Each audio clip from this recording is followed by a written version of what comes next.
If Paris is the city of love, then what's the city of hate? Adana, Turkey. Shooting at sun because it's too hot is such a common event that it has a different code than normal shooting/gun violence. Fresno, California. I think it should be renamed Dick City. Everyone here hating. Literally last night I'm at a light, 3 lanes. To my right a carload of girls roll their window down and they're yelling at the girl in the car to the right of them. What the fuck are you looking at, bitch? I'm right here, bitch, I'm right here. The fuck? You got me fucked up, bitch, looking at me the fuck you think you are, bitch? The bitch says get a life, what's wrong with you, I wasn't even looking at you. Then they both race off as the light turns green, still yelling shit down the street. You can't even look in someone's general direction here. That's just like one of a million exchanges I've seen like that. Everyone is so angry. It's Paris.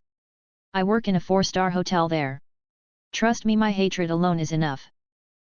Scunthorpe? I'm not a biologist. Also Paris. Paris if you're not French. I literally had a Paris police officer tell me that he doesn't speak English, in perfect English, while asking for directions. Then tell me to fuck off, he's on break smoking, again, in perfect English. Paris is the city of hate. Edit, to clarify a little, one of the other 5 cops he was standing around smoking with must have told him off in French, because after that he gave me directions, in English. So he clearly did speak it, he was just being a dick. Statistically speaking, it's Tijuana. Edit, 1 or 2 readers have pointed out that this wiki article cites a single source, which is a Mexican advocacy group. A biased source, which may explain why so many Mexican cities are on the list. This post wasn't meant to be taken all that seriously. If I'd known it would blow up, I'd have been more careful with my data. Anyway, Tijuana is a pretty hateful, murderous place, but it may or may not be the murder capital of the world. Philadelphia. While in the Navy, Canadian, doing some sightseeing during a stop on our way to PR, Rosie Roads, we were jumped by a group of teens, not far from the Liberty Bell. The chase only ended when we were within sight of our ship. In all my world travels I have never been chased, like in the movies. I've been to some dodgy ports of call, but nothing compares to Philadelphia. Paris, France. Philadelphia. I don't know why, but this just feels like the right answer based on experiences there. Upvoting everyone who said Philadelphia before me. Voted America's #1 city to have a D-cell battery thrown at you for no reason. The city of hate is the streets of Paris. As well as the suburbs. Gary, Indiana. Ironton, Missouri. They have KKK meetings at the park on the weekends. What's something fucked up you witnessed as a child that you were oblivious to until you grew up? When I was 5 or 6, my mom used to never want to get out of bed and just kept saying she was sick. Finally, my stepdad took her to a hospital, where she stayed for nearly a month. I thought it was so cool that her hospital let her do arts and crafts all the time, plus she got better and started doing arts and crafts with me too when she got home. I remember telling her that I wished I could go to the hospital and draw all day. She sat me down and told me that she hoped I would never get sick like she did, but if I do, there's nothing wrong with needing help to get better, even if you have to go somewhere for a little while to do it. It wasn't until I was probably 12 or 13 and didn't want to get out of bed myself that it clicked that the hospital she had gone to was a mental health hospital. But because of her, I've never felt shame about needing therapy when things are getting bad, or even just to maintain a healthy mindset. My really odd babysitter got fired after she broke her glass table. I was playing with her son in another room when we heard a crash. She actually used to lock us in his room a lot. I don't recall much, but I remember a big commotion soon after. I remember my dad screaming at my mom that night about how I was banned from going over there ever again and how it was my mother's fault for letting me go over there, which I didn't understand. Grew up to find out that babysitter was shooting up and fell through that glass table. Neighbors had heard the crash and rushed over and found her high as a kite with 2 kids locked in a room, me and her kid. When I was probably around 4 to 6 years old, I used to walk my grandma upstairs at her house every time we visited. She said she liked holding my hand. When I went to her room, she'd always compliment my shirts and be like, "What's this on your shirt here called?" And I'd say, "Oh, that's Winnie the Pooh," or whatever I was wearing. And she'd go on to tell me stories about the character or talk a bit about it. When I was 16, I learned she'd been blind for years. She'd ask me to hold her hand up the stairs so that I could help guide her to her room. Shed ask what was on my shirt BC she could feel a pattern on it. It quite but that kind of made me feel both sad and very loved. Like she couldn't see anymore but she never wanted to let me worry about it and still managed to compliment what I was wearing all the time. She passed away while I was still very young but those memories stuck like glue. Edit. Waking to everyone's replies on this post was so nice. Thanks everyone for all the love for Grandma. Smiley face. I'm glad people found this post heartwarming in the midst of the rest of this thread. I guess I found it fucked up just BC while she was alive. I thought I would have wanted to know BC. There were times where I, as a 5-year-old, would think to myself, man's grandma always forgets who Mickey is lol, and when I later found out I remember thinking, oh god, I'm such an idiot, or felt bad that I thought she just had bad memory or something. My immediate thought was I wish I would have known so I could have given her even more love. But as I got older, almost 30 now, I realized it probably made her really happy to hang out with someone for a while who didn't ever think of the disability and just spent time with her. So yeah, thank you again. I appreciate all the awards too. I know those cost money, so wow, thank you. When I was little, a girl I met on vacation talked about sexual stuff a lot. When my parents found out, they didn't want me to play with her anymore. Now that I'm an adult, it occurs to me that there was probably a reason as to why she talked about that stuff so much.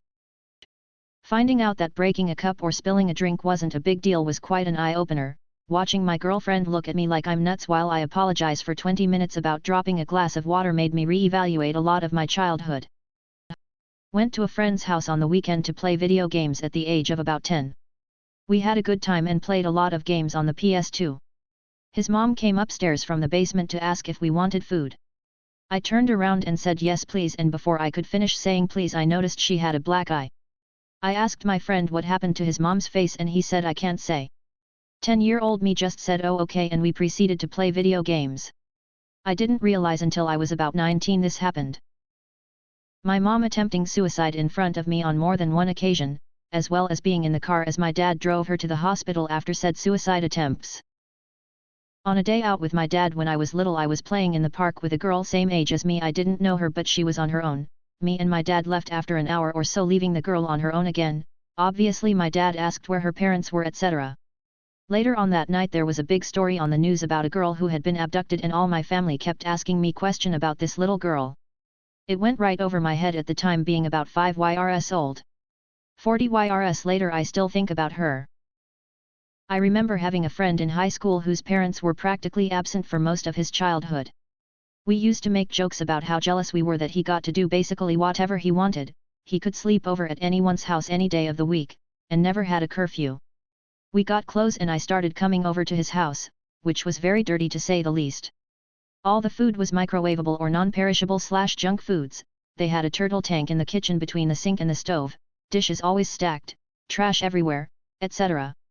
My friend would jump at any opportunity to stay at our houses whenever our parents allowed, but I had to stop after a while because my friend didn't clean up after himself often. One day, my mom got upset after he left breadcrumbs all over our couch. She said, he should know better. What would his parents think? Well mom, I don't think they'd think much. I proceed to explain the conditions of his house. My mother was shocked and insisted he sleep over whenever he needed, but only if I made sure he learned to clean up after himself and was well fed. Post-edit. I wasn't expecting this to blow up, but thank you all for your kind words. Unfortunately I was not able to keep up with my friend due to difference in age. I graduated HS and left for university couple years before him, but last I heard of him he was smoking a lot of weed, mellowed out, and has more direction in life, going to the local community college, working part-time as well. I do hope he is well. Don't be afraid to help a friend y'all.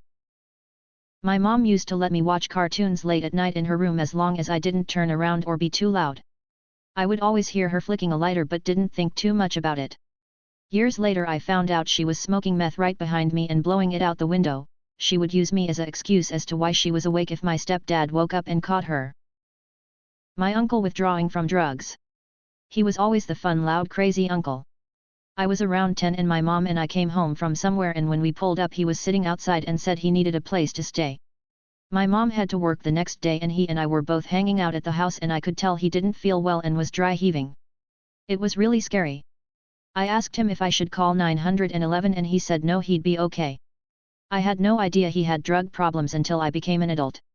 He passed away not too long ago from liver failure. My neighbor's body just hanging by the window, Kids my age got to see it too since we were playing outside. A guy tried and failed to kidnap our neighbor's baby over a $20 debt. We lived in Navy housing in Charleston, SC when I was a kid. This was in the 80s. We were at the neighbor's house. This neighbor owed someone else in the neighborhood $20 and hadn't paid. While we were all in the living room/dining area, we heard the loud sound of shattering glass come from the baby room. The baby cried out and everyone rushed down, but the guy was gone before we got there. The guy apparently tried to pry open a locked window with a putty knife and pressure on the frame caused the glass to shatter.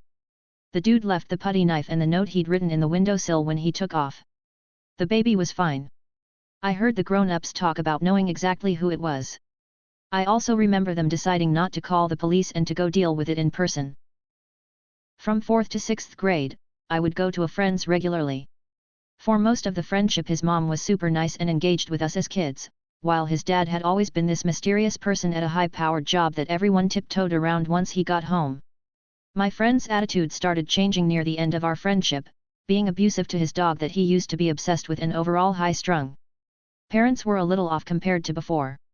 I stayed for dinner one night like I had before many times and his mom sits down with a black eye. I was confused, like, how did she get hurt? It was a bit awkward, but the dad was there and those meals were more about finishing up than chatting. I guess everything was always less fun when he was around. My friend was not the same as he was before. More aggressive and that wasn't my style. Our friendship just kind of waned off.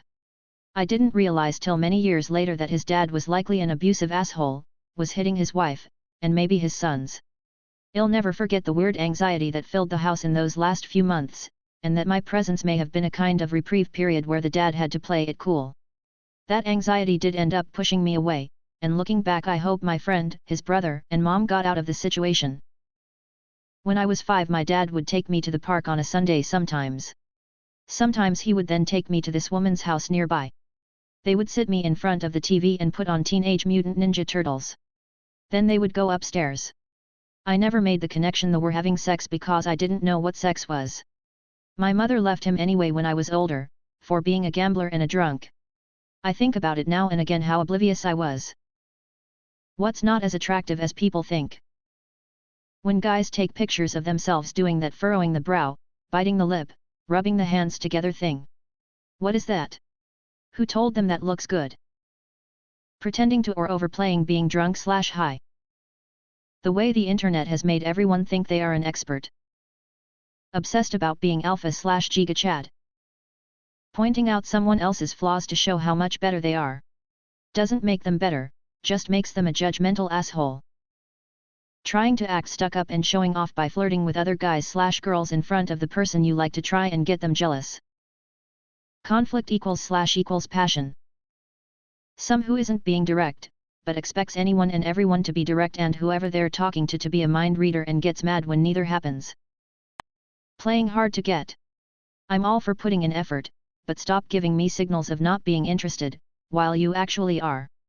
I'm here to build a relationship, not solve some nonsensical puzzle. People who show off their money. Acting. Acting like you're hard to get, that you're interested, acting like there's a hierarchy. Acting like there are protocols to going on a date, what needs to be said, where to go, etc. Just be yourself and be honest. Men rubbing their hands together while biting their lip. It's not attractive. You either look like a creep or a housefly, pick one. Edit. I can't believe my most upvoted comment ever is about men looking like houseflies. Thank you for all your rewards and hilarious replies. Calling yourself brutally honest when really you're just a dick.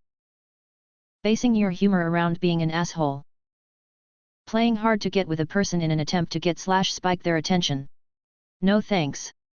Directness about feelings =attractive.